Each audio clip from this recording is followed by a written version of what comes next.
did you go to school? And here's your... What do you think of what's going on right now, mate? These evil little invisible parasites. Satan-worshipping Freemason moron. Do you understand what I'm saying?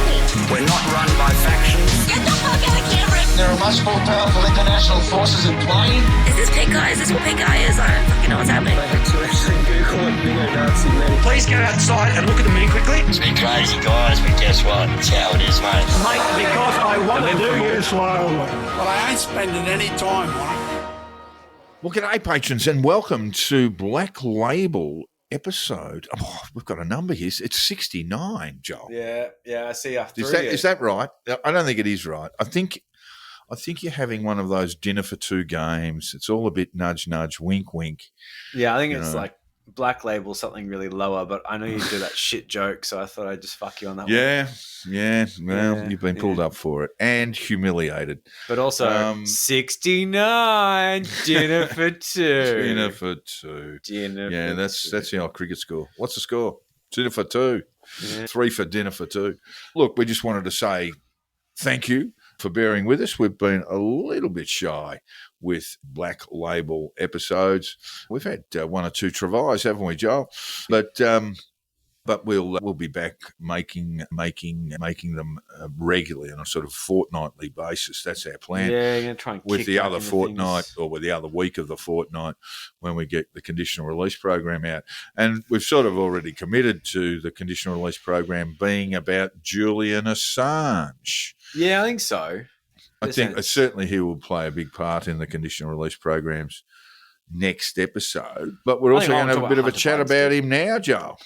Yes, well, he is a free man. He's free. Yeah. He has set foot on home soil for the first time in almost 2 decades. He'll be like, wow, the weather is good here. Australia is pretty great. Kind of sucked where I was.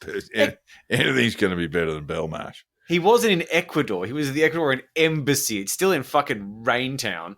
So although he was whisked away from Canberra Airport with little to say, surprisingly, we suspect he'll be fated as a truth seeker and hero of free speech. And yeah, I mean, it's going to be fucking insufferable. The reality is, of course, somewhat different with Assange's whistleblowing, such as it is, because it is deeply mired in anti-US sentiment and then some. It's not Look, Canberrans, if that is indeed where JA is, might chance across him over the next day or so. Keep your eye out, Canberran patrons, because you might open the door to your linen press and he'll be in there, just for old time's sake. Oh. Doesn't like the big, expansive, big sky Australia. Feels like home. He's going to need some confined spaces. He might have actually taken up residence in your walk-in robe. Yeah, possibly with a cat. He did have a cat in Ecuador. Yeah. But careful, folks. He's not house trained. But Assange, that is the cat.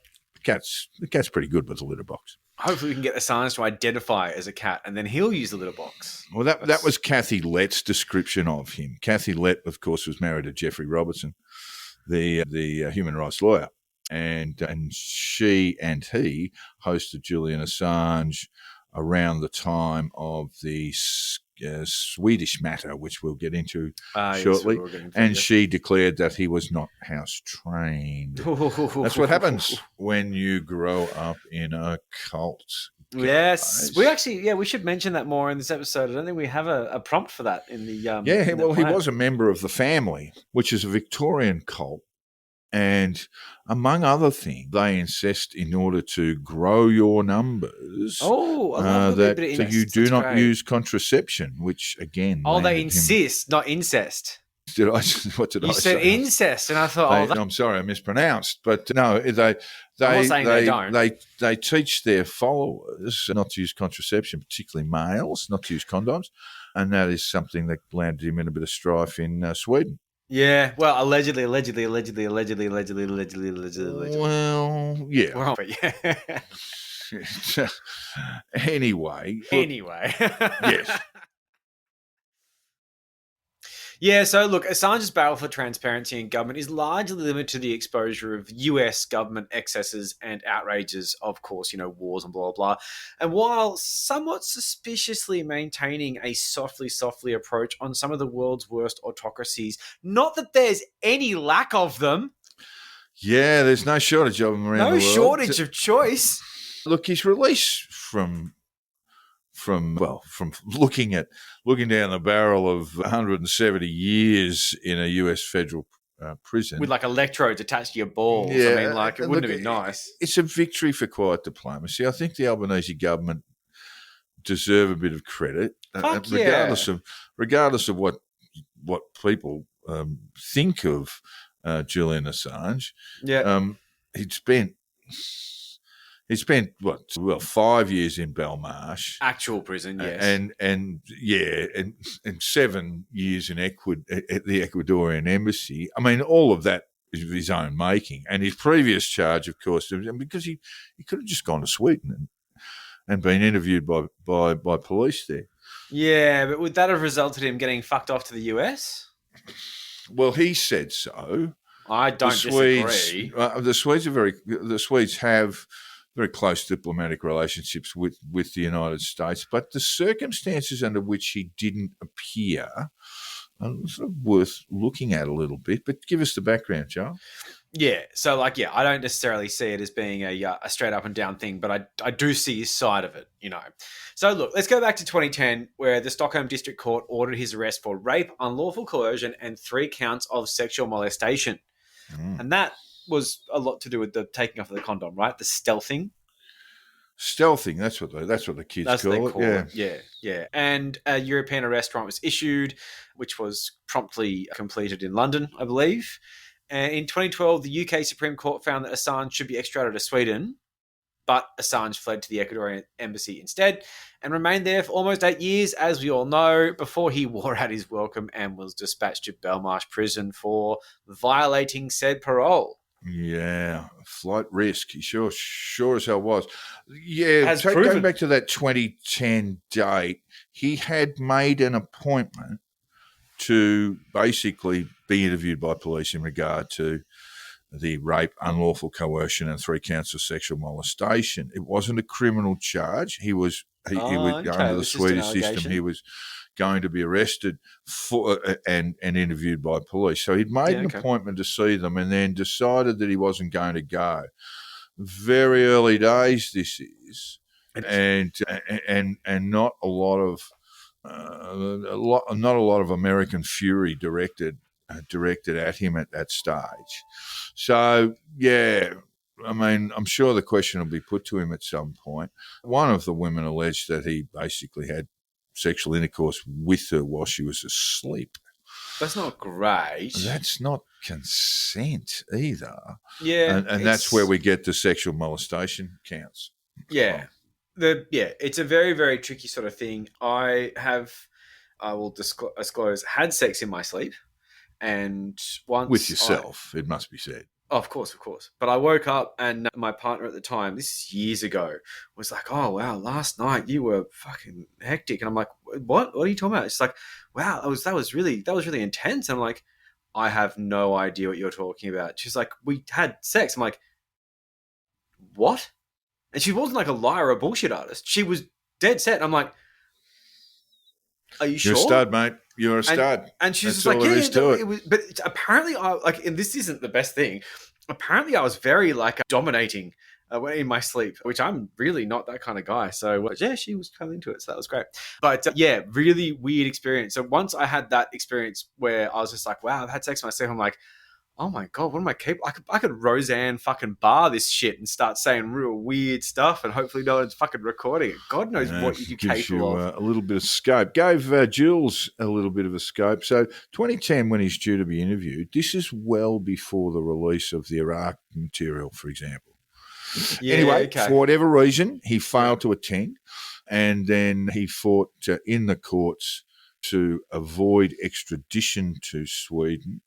And when that was 2012, the UK Supreme Court said, "No chance, boy, off you go, Stockholm bound." Yeah. He did the runner and ended up in the Ecuadorian embassy. Very amusing. Everyone used to call him Cupboard Boy because everyone presumed that he was living in fairly confined spaces, which is true. But where he actually took up residence was a converted women's toilet in the Ecuadorian embassy. Oh, wow. That's really kind of sucks. Ecuadorian embassy workers, women workers, they had to go a flight of stairs to go to the toilet after Jules moved in What a hero. with his cat. They didn't choose the men's toilet. So they had to, so they basically, well, at least he's got a toilet there, so that's a starting point. I think he had a tiny little kitchen, but not much. He was not very good at keeping things clean, including himself. Anyway, that's more of the cult stuff. Look, people can make up their own minds about Assange, but we want to explore some of his simping for Russia.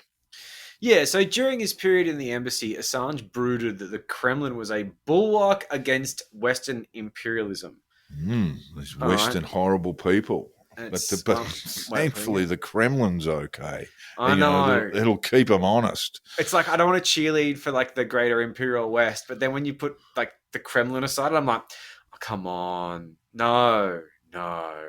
So a year before Russia's brutal and illegal annexation of Crimea, thank you very much, Assange blamed the US for heightened tensions in the region because he's a fuckwit.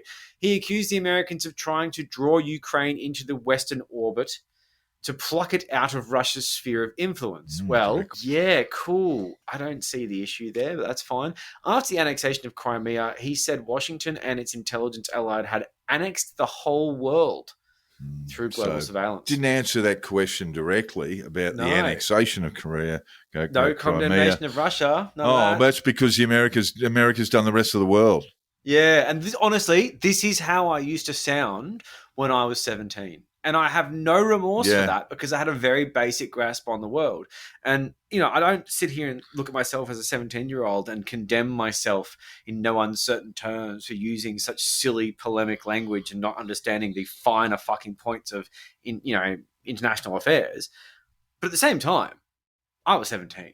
This person has like a Walkley. This is embarrassing. He's a fucking idiot. Oh, God, peace prizes and all sorts of things. In 2016, WikiLeaks published material that revealed the United States had bugged discussions between United Nations officials and European allies, including private climate control talks between Chancellor Angela Merkel of Germany and the United Nations Secretary General at the time, Ban Ki-moon.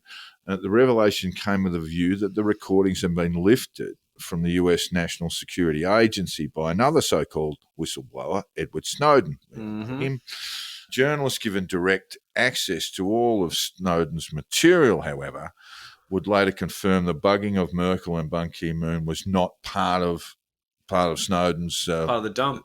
Yeah, part of that. Okay. So who was the source of that information? If it wasn't Snowden, then either we have to believe that there was another source of the leaks from within the NSA, possible, not very likely, or more likely, the provenance of the material was the Russian intelligence services. Yeah, okay, I wouldn't. Because it's highly sophisticated audio recording. I mean, it's highly sophisticated bugging stuff, and it's really just in Russian or the major sort of countries around the world with whatever they can use to record these things. Yeah. So they do have a penchant. It was either the Americans or it was the Russians, and it's more likely to be the Russians. In 2017, during the Trump administration, and a Trump appointee, CIA Director Mike Pompeo, not a fan of Trump's anymore, funnily enough, but Mike launched a blistering attack on Assange and WikiLeaks. Give it to us, Joel. All right, this is the Pomp. It is time to call out WikiLeaks for what it really is. A non-state hostile intelligence service, often abetted by state actors like Russia. In January of this year, our intelligence community determined that Russian military intelligence, the GRU, had used WikiLeaks to release data of US victims that the GRU had obtained through cyber operations against the Democratic National Committee. Uh-oh. And the report also found that Russia's primary propaganda outlet, RT, has actively collaborated with WikiLeaks. Well, that's not disputable because for a while there, Julian Assange would appeared on RT. He had a show. Go. Well, that's charming. Yeah. I mean, I'm a huge fan of the Trump administration or Mike Pompeo, but I actually believe there's actually quite a lot of support for what Pompeo was saying. And of course, Julian Assange wasn't charged. He was indicted during the Trump administration. That's right. But on the historical matters in regard to the theft of NSA material in and around the Middle East and in Iraq in particular, including what we'll all remember quite starkly as the helicopter gunship attack on the Iraqi civilians who were believed to be ne'er-do-wells, but of course were just innocently going about their business Were as they civilians. journos or just civilians? Were they journos or just civilians? I think one was determined to have acted as a translator for other journalists, so for Western journalists. Either way, just innocent people being fucking they were just down. blown apart by 50 caliber machine gun fire. Yeah, it's fucking. And we've all seen that clip. So that was what Julian Assange was charged with. He wasn't charged with his tinkering or tampering or hacking or distributing hack material around the DNC dump in the 2016 election campaign. Not charged with anything like that. And he wasn't charged with anything that Pompeo was referring to, but of course he was indicted during the Trump administration. He was indeed, and also there is a target. There is a target. Well, yeah. Joe Rogan and Tucker, they reckon that Mike Pompeo and others had sat around plotting to assassinate Julian Assange. That's a big word, assassinate. It's been disputed, and there's really no evidence behind it. So something that Joe Rogan and Tucker Carlson spread through their giant audiences has no basis.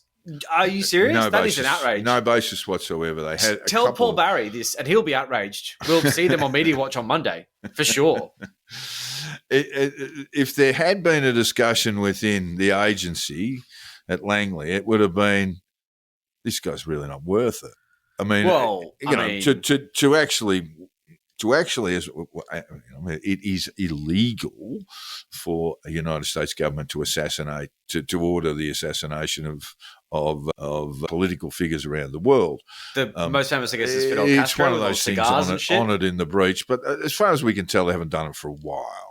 Yeah, they did, of course, during the Trump period. They did kill the Iranian commander, didn't they? Yes, they did. Soleimani, whatever his name is. Yeah, but they're not supposed to. And in the case of, if you just follow this along, basically the damage had been done around the middle part of the second decade of the 21st century by WikiLeaks, in terms of the hideous footage of war crimes, what were essentially war crimes, and they were awful. But there was no particular threat beyond that offered by Julian Assange. So why would they have him knocked?